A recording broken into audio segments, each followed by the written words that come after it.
Noah. Iya sih. Nabi Musa. Halo, mau kemana? Nabi Muhammad.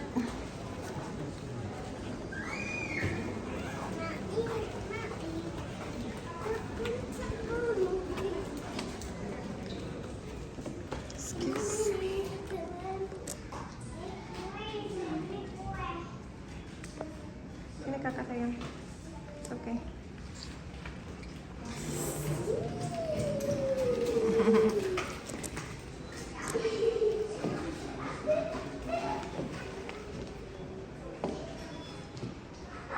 Sini kak.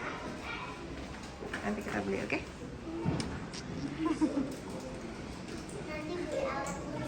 Nanti beli alat tulis, oke?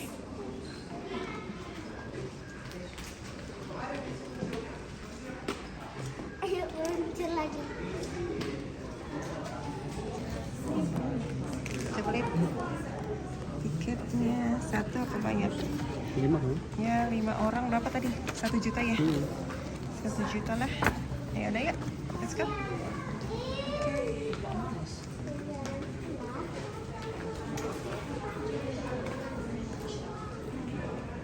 Lihat sini sayang. Sini kakak, lihat sini kakak.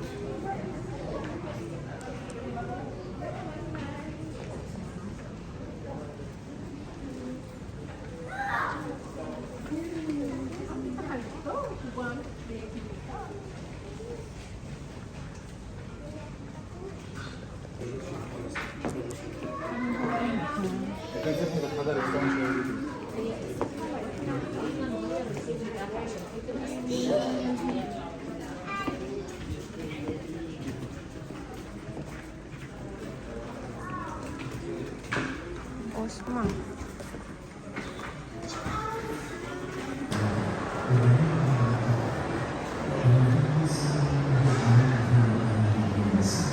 Ayo, let's go.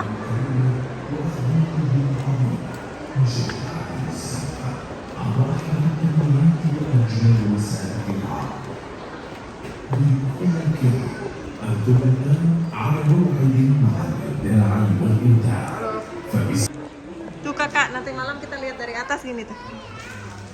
Oke?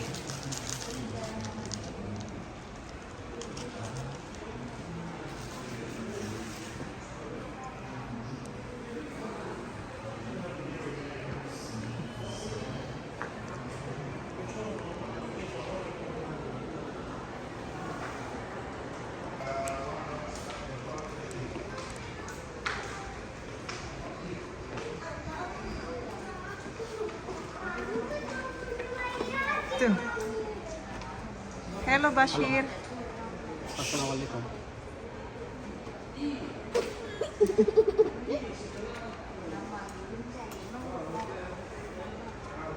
Halo. Halo Bashir. Halo. Bashir. Assalamualaikum. Bashir. Bashir. Enggak dengerin ini. Hai. Halo.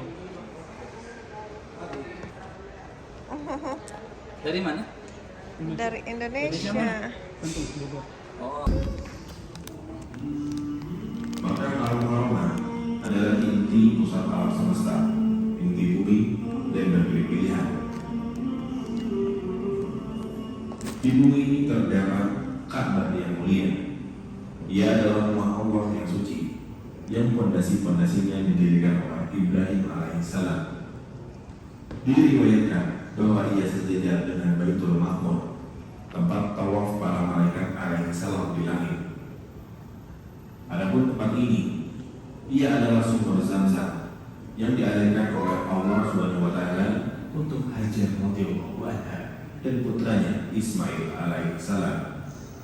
Dan di sini Maqam Ibrahim alaihissalam, yaitu batu tempat pijakan kaki Ibrahim alaihissalam saat mengangkat batu Ka'bah yang mulia, dan Ismail alaihissalam membantunya dengan memberikan batu itu kepada Ibrahim alaihissalam.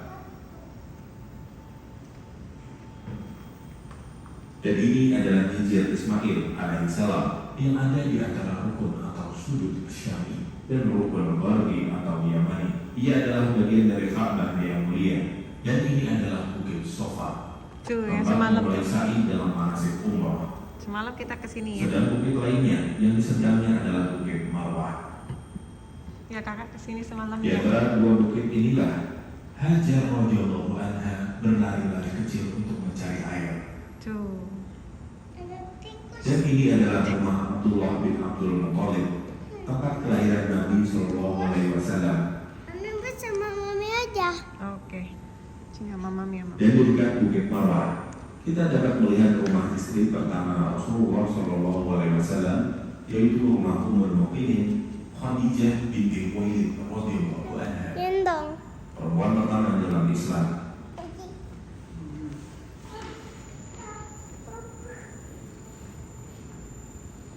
Wasallam. Dan ini adalah rumah Abu Bakar As-Siddiq radhiyallahu anhu.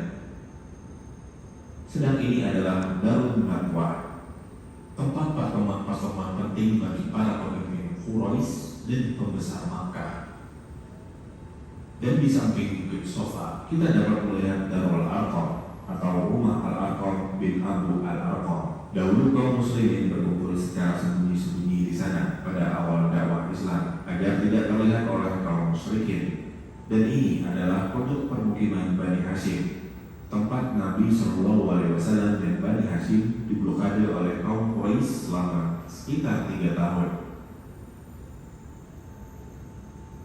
Dan di sana kita dapat melihat gunung tinggi, yaitu Gunung Hira. Di puncak gunung ini terdapat gua yang terkenal, yaitu Gua Hira,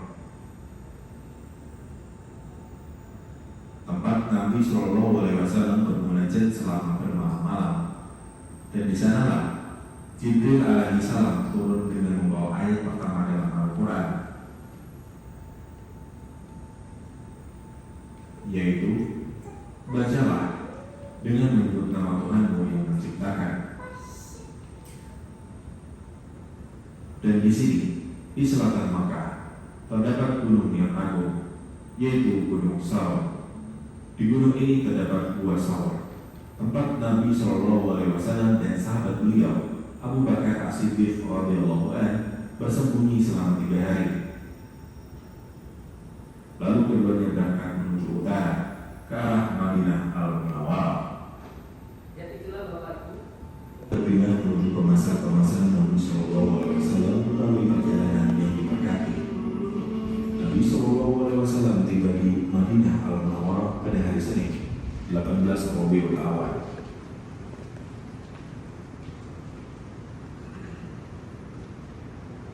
Beliau singgah di sini di perkampungan Bani Amr bin Auf di Kuba. Beliau tinggal di sana selama beberapa hari. Kemudian beliau membangun masjid ini, Masjid Kuba, masjid pertama dalam Islam.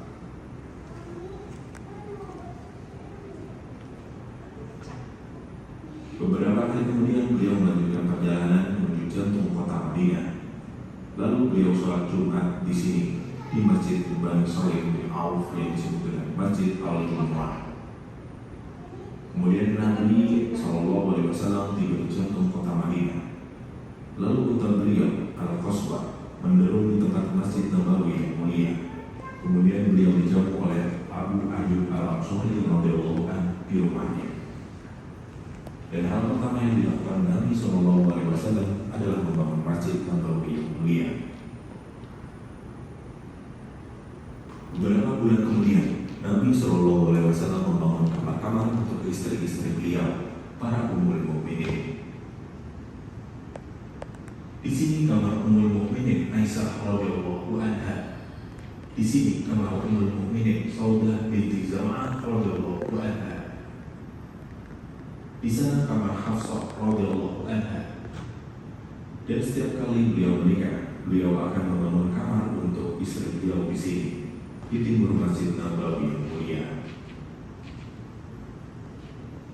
Dan di sini, di samping kamar Aisyah radhiyallahu anha, terdapat kamar sang penghulu para wanita ahli surga, Fatimah binti Muhammad sallallahu alaihi wasallam. dan di tempat ini terjadinya perang Uhud. Di bawah gunung yang agung ini, Gunung Uhud. Nabi SAW bersabda tentang Gunung Uhud. Uhud mencintai kita dan kita juga mencintainya. Dan di samping Gunung Uhud, di kawasan ini kita dapat melihat Gunung Ar-Roman, gunung para pemanah. Di gunung inilah Nabi SAW memerintahkan pasukan pemanah untuk bertahan pada perang Uhud. Dan di sana, di arah yang berdekatan, kita dapat melihat kuburan para syuhada Uhud radhiyallahu anhum. Adapun gunung itu, ia adalah Gunung Air. Nabi SAW bersabda tentang Gunung Air. Madinah adalah tanah suci, mulai dari Gunung Air hingga Gunung Saur. Adapun garis pemisah itu, ia adalah tempat tinggalnya parit pada perang Ahzab. Panjang parit itu mencapai sekitar 5 km, lebarnya sekitar 9 meter, dan kedalamannya lebih dari 5 meter. Sedangkan di sini, ini adalah kuburan Baqi. Di sini terdapat sebagian besar kuburan istri-istri Nabi SAW, keluarga dan para sahabat beliau radhiyallahu anhum. Dan di sini rumah Abu Bakar As-Siddiq radhiyallahu anhu. Di sini rumah Utsman bin Affan radhiyallahu anhu. Dan di sana rumah Abdurrahman bin Auf radhiyallahu anhu. Adapun kebun itu adalah kebun Bairuha. Di dalam kebun ini ada sumur Bairuha yang Nabi SAW pernah mendatanginya dan meminum airnya.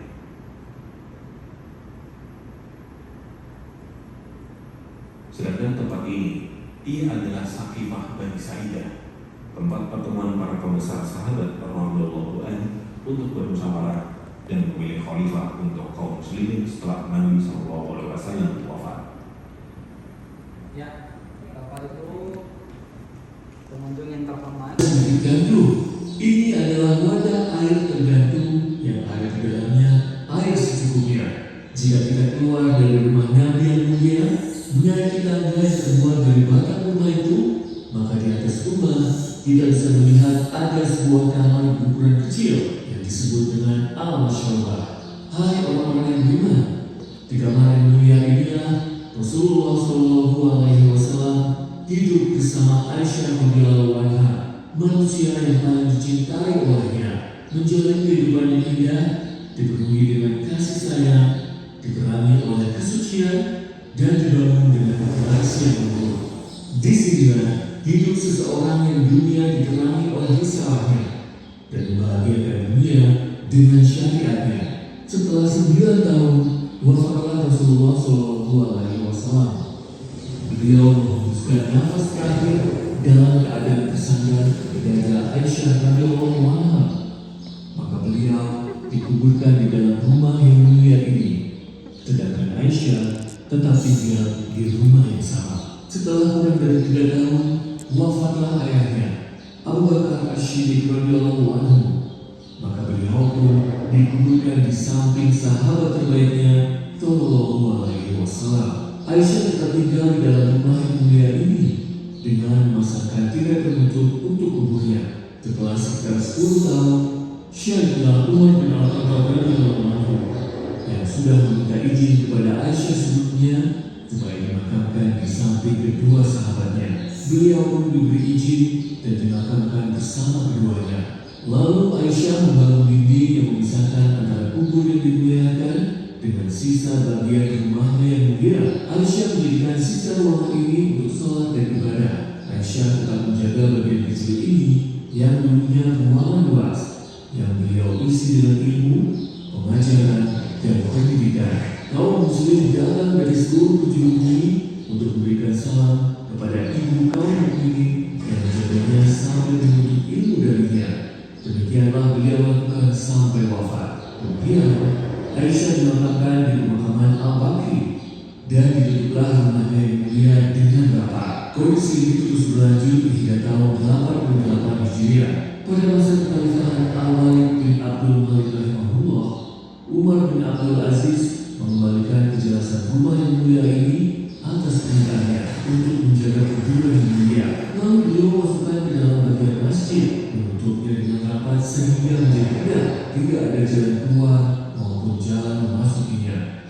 rahimahullah setelah itu membeli rumah-rumah ibu kaum mukminin lain radhiyallahu anha dari keluarga mereka dan menjadikannya bagian dari Masjid Nabawi. Lalu beliau membangun dinding berbentuk segi lima yang terbuat dari bebatuan hitam yang kuat untuk memisahkan kuburan dengan masjid dan supaya orang-orang tidak sholat menghadap kubur. Tahun demi tahun berlalu, para khalifah dan pemimpin radhiyallahu anhu tetap memberikan perhatian penuh pada rumah yang dimuliakan ini, memperbaikinya dan mendokumentasikannya selama bertahun-tahun. Tunggu, di depan pengunjung ada 3 lapis dinding pemisah antara dirinya dan makam yang mulia. Pagar kuningan yang mengelilingi dinding persegi 5 yang mengitarinya ditutupi dengan visual. Lalu dinding rumah Aisyah radhiyallahu anha. Perhatian untuk masjid yang mulia dan kamar yang diberkahi ini telah sampai di masa kita, masa kerajaan Saudi Arabia. Semoga Allah selalu mendukungnya, Dedek jalan. dan imannya, serta membalas para pemimpinnya dengan balasan yang terbaik. Semoga selamat serta salam tercurahkan bagi sang utusan rahmat bagi seluruh alam.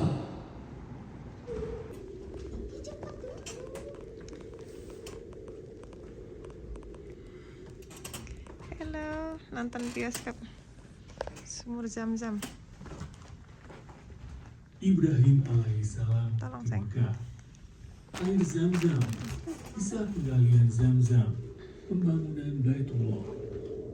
Atas perintah dari Allah Subhanahu wa Ta'ala, Ibrahim alaihissalam datang dari Syam bersama dengan istrinya Hajar dan bayi laki-laki mereka berdua, yaitu Ismail alaihissalam. Ibrahim alaihissalam meninggalkan mereka berdua di Mekah, di sebuah tempat dekat pohon besar yang rindang, di atas Zam-Zam di bagian atas masjid. Lalu ia kembali ke Syam, sedangkan Hajar tidak berbekal apapun melainkan tempat air minum dari kulit dan sebuah kantong berisikan kurma. Pada saat itu, Mekah adalah lembah tanpa tanaman, gurun yang gersang, pegunungan hitam, lembah yang tandus, dan tempat sepi yang tiada seorang pun di sana. Lalu Hajar mengejar Ibrahim alaihissalam dan bertanya kepadanya tentang sebab mengapa ia meninggalkan dirinya dan anaknya di tempat ini. Wahai Ibrahim,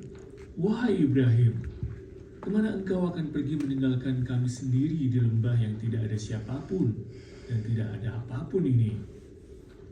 Hingga mereka berdua sampai di sebuah tempat bernama Kada. Hajar menyeru Ibrahim alaihissalam dari belakangnya. Wahai Ibrahim, engkau akan meninggalkan kami bersama siapa? Namun Ibrahim alaihissalam tetap tidak menoleh kepadanya. Hingga Hajar pun bertanya, apakah Allah yang memerintahkanmu untuk ini? Ibrahim pun menjawab singkat, ya. Lalu Hajar berkata, jika demikian, maka dia takkan menelantarkan kami. Maka Ibrahim pun melanjutkan perjalanannya.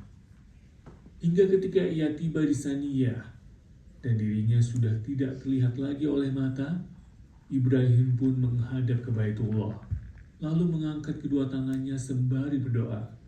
Rabbana inni askantu min dhurriyyati biwadin ghairi dhi zar'in 'inda baytikal muharram ربنا ليقيموا الصلاة فاجعل أفئدة من الناس تهوي إليهم وارزقهم من الثمرات لعلهم يشكرون.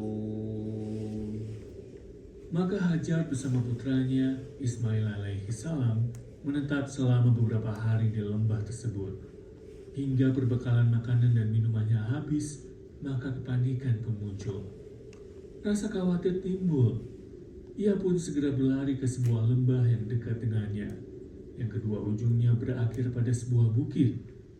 Salah satunya Sofa, dan yang kedua Marwah, dan yang terdekat kepadanya adalah Bukit Sofa. Maka ia pun naik ke sana. Lalu Hajar menghadap ke arah lembah, Dia pun melihat apakah ada seseorang, namun dia tidak mendapati siapapun. Kemudian Hajar turun, lalu berlari ke lembah tersebut menuju ke Bukit Marwah. Kemudian ia naik namun tidak melihat siapapun. Dan meski ia tidak melihat siapapun dan tidak mendengar suara seorang pun, namun ia terus berusaha dengan penuh keyakinan atas pertolongan Allah Subhanahu wa Ta'ala. Hajar terus berlari-lari kecil hingga bolak-balik sebanyak 7 kali putaran antara Safa dan Marwah. Kemudian dia berkata, "Sekarang aku akan pergi melihat apa yang dilakukan oleh anakku." Lalu ia mendengar sebuah suara seakan-akan berkata kepada dirinya, "Diamlah." Maka Hajar pun menyeru dengan penuh rasa bahagia dan harapan, Tolonglah jika engkau memiliki makanan." Dan ternyata itu adalah malaikat Jibril alaihi salam di tempat Zam-Zam. Dia sedang menggali tanah dengan sayapnya. Maka memancarlah air dan ibunda Ismail alaihi salam pun tercengang. Namun dia sangat bahagia sekali atas karunia Allah Subhanahu wa Ta'ala itu dan atas terselamatkannya bayi yang disusuinya. Ia sangat bahagia dengan kebahagiaan yang tak dapat digambarkan. Seketika Hajar pun menceduki air tersebut dan air itu terus melimpah. Ia pun meminumnya lalu menyusui anaknya. Maka tenanglah pikirannya dan legalah hatinya. Lalu Jibril alaihi salam menyerunya, "Janganlah kalian takut terlantar, karena di sini adalah Baitullah yang kelak akan dibangun oleh anak ini bersama ayahnya. Dan sesungguhnya Allah tidak menelantarkan keluarga yang dicintainya." Kemudian datanglah sekelompok orang dari Jurhum. Lalu mereka membuat kemah di bawah Mekah. Kemudian mereka melihat seekor burung yang terbang berputar-putar. Maka mereka pun tahu bahwa di sana terdapat air. Mereka sangat heran, bagaimana bisa di lembah yang tandus seperti ini terdapat air. Lalu mereka mengutus seorang utusan untuk pergi ke sana. Kemudian mereka mendapati Hajar bersama putranya dan sebuah mata air yang memanjat deras. Mereka pun mendatanginya dan meminta izin kepadanya untuk singgah di sana. Lalu Hajar mengizinkan mereka, kemudian mereka datang bersama keluarga mereka. Lalu singgah di sana. Maka Hajar pun tidak lagi merasa kesepian karena keberadaan mereka. Maka dimulailah kisah para penduduk Makkah Al-Mukarramah. Di sanalah Ismail alaihi salam tumbuh berkembang, lalu menikahi perempuan dari kaum tersebut, yang dari situlah awal mula keturunannya yang diberkati. Di antaranya adalah bangsa Arab, kemudian Quraisy, lalu Bani Hashim, dan Muhammad Sallallahu Alaihi Wasallam. Inilah Makkah Al-Mukarramah, negeri suci yang aman dan terdapat buah-buahan dari berbagai jenis. Penduduknya mendapat rezeki dari karunia Allah Subhanahu wa Ta'ala. وإذ جعلنا البيت مثابة للناس وأمنا واتخذوا من مقام إبراهيم مصلى وعهدنا إلى إبراهيم وإسماعيل أن طهرا بيتي للطائفين والعاكفين Halo,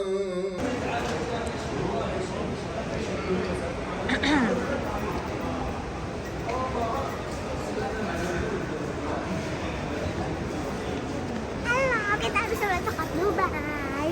Mana?